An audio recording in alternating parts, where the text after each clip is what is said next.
guest. Let's bring in Newsmax senior judicial analyst, Judge Andrew Napolitano. Judge, welcome in. Good to have you back with us as always. Thank you, Bianca. A pleasure, my dear friend. Well, I am so glad that this is coming out because people need to understand the connection between Mershon and his daughter. She works for a firm and has made a lot of money working for this firm, but two major Democratic clients of the daughter's firm have used Donald Trump's criminal trial to raise at least $93 million in campaign donations, like, Schiff.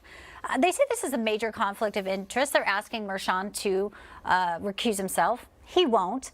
But clearly, do you find this to be a big conflict yourself? And as a former judge, should he recuse himself?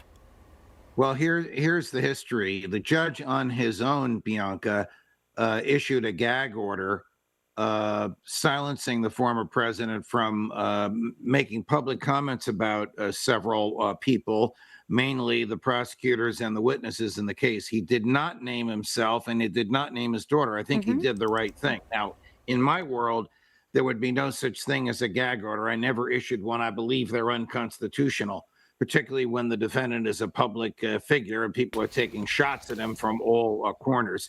He has the right to say whatever he wants. If it gets under somebody's skin, too bad. However, the judge, quite properly, in my view, as I said a moment ago, did not include himself and did not include his daughter.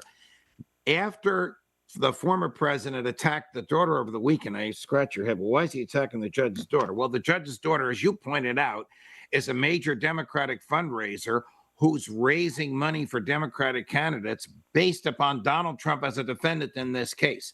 Does the judge gain by what his daughter did? No. Does the daughter gain by the judge trying the case? No. But who loses? Daughter fair game? Is the daughter fair game for what Donald Trump wants to say she should be? Now comes the government, the prosecutor, Alvin Bragg. He wants to silence Donald Trump from criticizing the judge's daughter. The judge should not extend the gag order. It shouldn't be a gag order at all, as I said, but if there's going to be one, it should not extend to the daughter because the daughter is taking shots at Donald Trump through her clients. He has the right to resist and reject that. Well, we'll watch that. Obviously, there's, the last name Trump, makes people feel like there are some circumstances where in normal cases it wouldn't happen, but throw that in as your surname and forget about it. So what is going on in Georgia? They want to have Fani Willis taken off the case, removed. I was going to say disqualified, but I guess we're past that because McAfee said no, he's not going to disqualify her. So now they're saying, well, just remove her. There's a bar complaint against her, two of them. Governor Kemp down there, not a Trump fan, has a panel now saying we're going to toss out rogue prosecutors. But she still has a lifeline. Are you surprised by that, Judge? Well, the trial judge in the Georgia state case, after 2.5 weeks of a soap opera-like hearing. It should have been resolved in an afternoon, but he let everybody say whatever they want.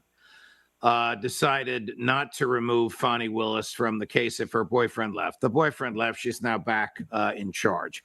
What Donald Trump did over the weekend was file an appeal of that decision to an appellate court in Georgia. The appeal to the appellate court does not stop what's happening at the trial level. So the trial's not scheduled for October, but there are many, many pretrial matters going on, and they are going on even as we speak.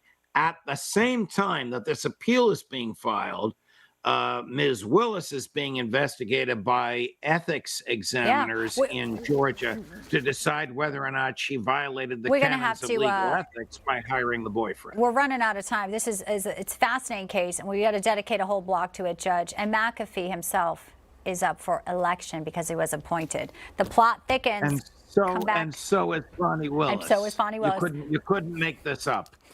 It is reality television down there in Fulton County. Judge Napolitano, thank you. Come back real soon.